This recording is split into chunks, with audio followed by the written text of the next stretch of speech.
vamos começar a conversa dizendo que o presidente Boric, antes da visita dele, foi crítico, incisivo à posição dele em relação à Venezuela. E ele que é de extrema esquerda, né? O Boric é de esquerda, exato. Ele tentou fazer a reforma da Constituição e foi revertido pela população e pelo Congresso chileno para evitar que fosse para um caminho não desejável, não democrático, inclusive. Mas, tirando isso de lado, eu estava ouvindo falar em Pinochet, Allende, né? A moçada, o pessoal mais novo, talvez nem saiba o que é isso mais.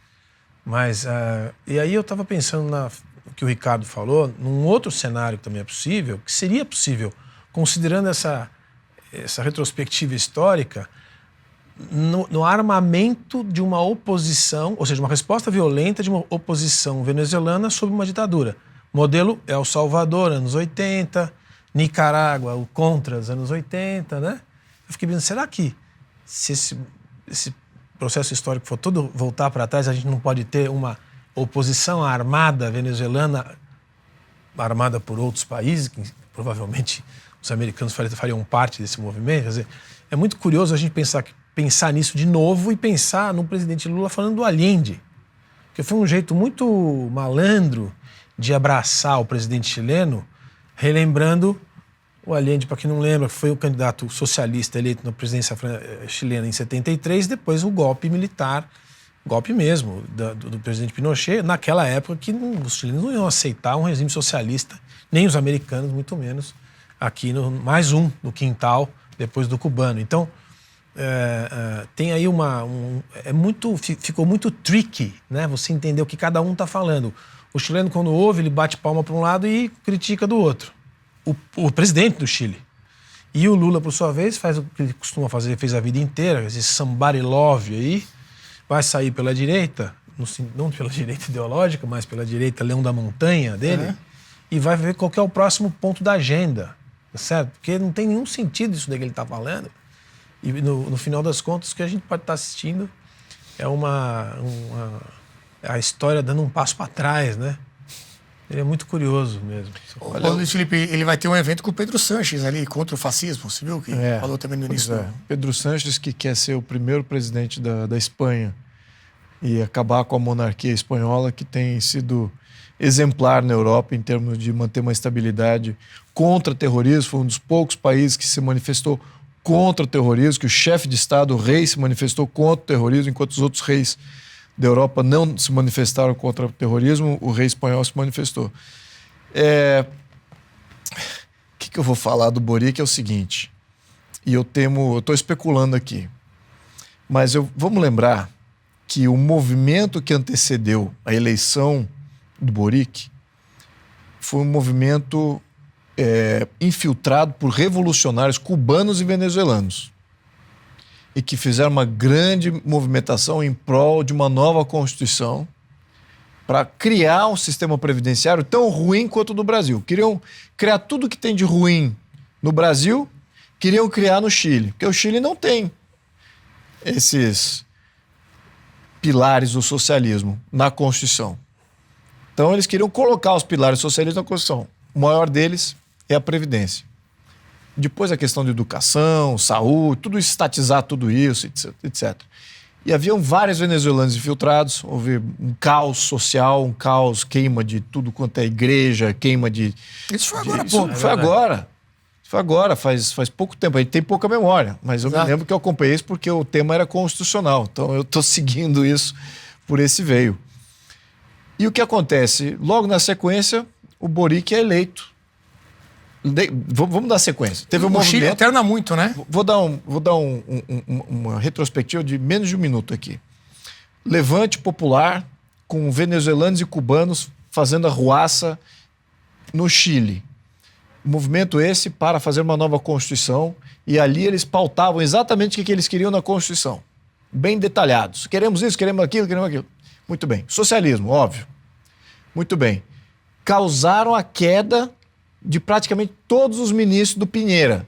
O Pinheira quem era? Era o anterior presidente, é o Boric, mas era um social-democrata, era um cara que nem o Macri, que nem o Dória, que nem o Macron, nessa linha. Tucano ali. É um tucano, que nem o Trudeau lá no Canadá, essa linha. Até melhor um pouco, era mais... mas era numa linha de acomodar. Fortuna e tal. Exato, mas é um cara de acomodação. e não de fazer embate político. Então, o Piñera teve que destituir praticamente todos os ministros. E ele próprio perdeu todo o embasamento político dele, perdeu as eleições, ou não fez sucessor, e entrou Boric. O Boric foi adiante com as medidas de fazer uma nova Constituição, perdeu, mas avassaladoramente. E a direita chilena surgiu nesse momento, quando ela viu que tinha tudo a perder com a Constituição que tinha sido construída por todos esses que apoiavam Boric, que se perceberam que era uma minoria. E a Constituição era tão draconiana que transformava... Se você lê a Constituição que eles estavam propondo, seria a pior de todas as constituições socialistas que tem hoje, que viabilizaria China, Cuba, Nicarágua. Você pega todas essas constituições que viabilizam esses regimes, a do que eles queriam colocar no Chile era a pior delas. Muito bem. O que eu posso até especular aqui? Que o Boric, assim como alguns outros da esquerda latino-americana, eu vi até a Kirchner falar mal do Maduro, falar que o processo também não foi um processo... Kirchner, na Argentina, que é... Notadamente aí, não é uma pessoa... Não é uma... Está na mesma laia, na minha opinião, na mesma laia política que o Lula. Então, o que eu estou especulando aqui? Que tem uma esquerda pensante que quer sobreviver. Que já perdeu, Aqui quem falou mal falou que ele era de direita, né? Usou essa estratégia. Mas isso aí não adere. Não, os brasileiros, brasileiros que isso aí criticaram o Maduro e jogaram o Maduro para a direita. Isso também está acontecendo. Mas você veja que isso aí é falta de maturidade de quem pensa assim. Então, já que a gente perdeu na nossa postura, vamos então vamos falar que o Maduro é da direita e isolar o cara. Isso é imaturo de falar isso. A posição madura é do Boric, que falou, não, é um cara que foi por uma proposta da esquerda, e ainda chamar aquilo de esquerda, como a direita também tem propostas que não são viáveis. A esquerda está cheia de propostas que não são viáveis. Então, acho que eles estão querendo amadurecer ali um núcleo pensante para entender o que é esse day after. Porque essa tendência pedular de opinião pública contrária a tudo o que a esquerda veio propondo no século XX, acabou. Então agora está tudo indo para a direita, um centro-direita mais conservador.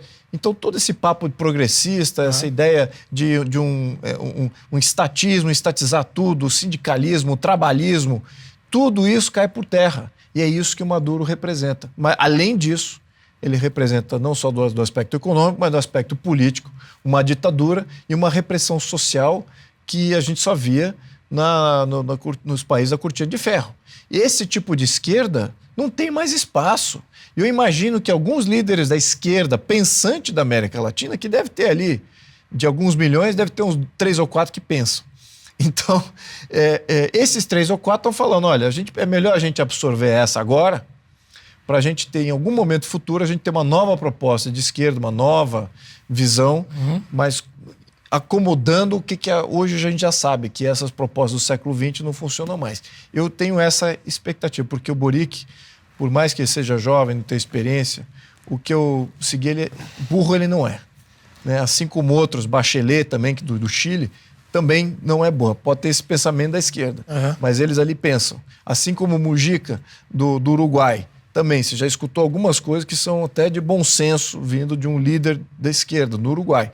Imagino que na Argentina também tem alguns. Então, quem sabe os brasileiros começam a entrar nesse jogo de pensar um pouquinho uma proposta para a esquerda e sair dessa seara de ter vínculo com narcotraficante, ditadura, opressão política e vamos gravitar para um Estado de Direito, para a gente balancear um sistema e projetar o país como um país maduro. E não ficar com essas narrativas. Não, agora porque ele está persona não grata, então ele está na direita, então vamos criminalizar. Isso aí não tem aderência nenhuma, não engana ninguém.